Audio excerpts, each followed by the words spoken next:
Napoleon Hill हूँ, और अगर तुम मुझे सिर्फ 10 मिनट पूरे होश के साथ दे सकते हो, बिना किसी डिस्ट्रैक्शन के, तो मैं तुम्हारे दिमाग के उस जंग लगे ताले को खोल दूंगा जिसे तुमने सालों से बंद कर रखा है। आज आईने में खुद से नजर मिलाओ, सच सच बताओ, क्या तुम्हें वहां एक विजेता दिखता है, या एक ऐसा इंसान जो बहानों की चादर ओढ़कर अपने ही सपनों की लाश को दफना चुका है? तुम्हारे अंदर एक सवाल बार बार उठता है, मैं शुरुआत तो कर लेता हूँ, फिर रुक क्यों जाता हूँ? और सुनो, तुम अकेले नहीं हो। इस दुनिया के 97% लोग इसी जाल में फंसे हुए हैं। उनकी सुबह उम्मीद से शुरू होती है, दोपहर बहानों में गुजरती है, और रात अफसोस में खत्म होती है। उनकी जिंदगी 3 शब्दों के नीचे दब जाती है, कल से शुरू करूंगा। लेकिन आज मैं तुम्हें उन 3% लोगों के बारे में बताने आया हूं जो भीड़ का हिस्सा नहीं बनते। उनके पास कोई जादू नहीं है, कोई सीक्रेट नहीं है, बस एक कठोर नियम है, बोरियत को गले लगाना और हर दिन काम करना।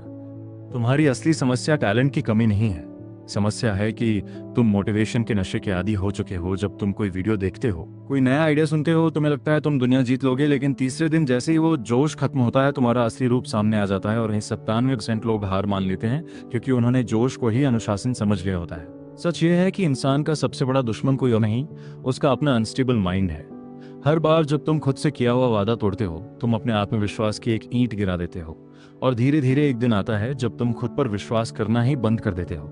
लेकिन वो 3% लोग अलग क्या करते हैं? उनके पास भी 24 घंटे ही होते हैं। फर्क सिर्फ इतना है कि वे बोरिंग काम करने की ताकत रखते हैं। वे मोटिवेशन का इंतजार नहीं करते, वे सिस्टम पर भरोसा करते हैं। जब उनका मन कहता है आज रहने दे, उनकी आत्मा जवाब देती है यही वो दिन है जब मैं बाकी दुनिया से आगे निकलूंगा। और यही वो पल है जो जिंदगी बदल देता है।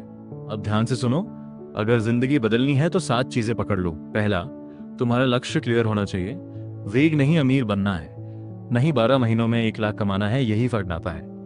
दूसरा, बड़े गोल को छोटे स्टेप्स में तोड़ो, इतना छोटा कि ना करना मुश्किल हो जाए, जैसे रोज सिर्फ 200 शब्द लिखना। तीसरा, परसिस्टेंस, क्योंकि बिना इसके हर सपना अधूरा है। चौथा, सही लोगों के साथ रहना, क्योंकि अकेले चलना महानता नहीं है। पांचवा, अपने सबकॉन्शियस को रोज प्रोग्राम करो, सोने से पहले अपने गोल को महसूस करो। छठा, जल्दी डिसीजन लो और उसे बार बार मत बदलो। सातवां, ओवर थिंकिंग बंद करो, एक्शन लो, क्योंकि पहला कदम उठाते ही आधा डर खत्म हो जाता है।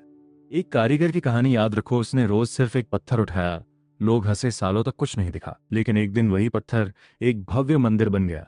यही जिंदगी का सबसे बड़ा सच है। महानता किसी एक दिन नहीं बनती, रोज के छोटे कामों से बनती है। अगर तुम रोज सिर्फ 1% बेहतर होते हो, तो साल के अंत में तुम 37 गुना बेहतर बन चुके होते हो। यही कंपाउंड इफेक्ट है, यही कंसिस्टेंसी की ताकत है। लेकिन असली लड़ाई बाहर नहीं, तुम्हारे अंदर है। तुम्हारा माइंड तुम्हें कंफर्ट में रखना चाहता है, लेकिन तुम्हारी सोल जानती है कि तुम क्या बन सकते हो। तुम्हें अपने माइंड का गुलाम नहीं, अपनी सोल का नेता बनना है। अब सुनो चैलेंज, 90 दिन पहले 30 दिन सिर्फ हैबिट बनाओ, चाहे कुछ भी हो जाए, रोज 5 मिनट करो। फिर 30 दिन आइडेंटिटी बदलो, खुद से कहो मैं वही इंसान हूँ जो ये करता है। और आखिरी 30 दिन मोमेंटम तुम्हें खुद आगे ले जाएगा, फिर तुम्हें कोई रोक नहीं पाएगा। आज तुम एक चौराहे पर खड़े हो, एक रास्ता आसान है, बहाने, आराम और अंत में अफसोस। दूसरा रास्ता मुश्किल है, दर्द, मेहनत, लेकिन अंत में सफलता। तुम्हारा दिमाग अभी भी कहेगा कल से शुरू करेंगे, लेकिन तुम्हें आज ही शुरू करना होगा। डायरी उठाओ और आज ही पहला पत्थर रखो, क्योंकि इतिहास उन्हें याद नहीं रखता जो शुरू करते हैं, इतिहास उन्हें याद रखता है जो खत्म करते हैं। सुनो, अगर तुम उन 97% लोगों में हो जो हर बार शुरुआत तो करते हैं, लेकिन कुछ दिनों बाद हार मान लेते हैं, तो आज का ये वीडियो तुम्हारी जिंदगी बदल सकता है। आज मैं तुम्हें वो सच बताने वाला हूँ जिसे सुनने के बाद या तो तुम बदल जाओगे, या फिर हमेशा के लिए उसी भीड़ का हिस्सा बन जाओगे। मैं नेपोलियन हिल की सोच से निकला हुआ एक ऐसा नियम बताने वाला हूँ जो तुम्हें उस 3% क्लब में पहुंचा सकता है जहां लोग सपने नहीं देखते, उन्हें हकीकत बनाते हैं। तो खुद से एक सवाल पूछो, क्या तुम सच में बदलने के लिए तैयार हो, या फिर आज भी कल से शुरू करूंगा बोलकर सो जाओगे?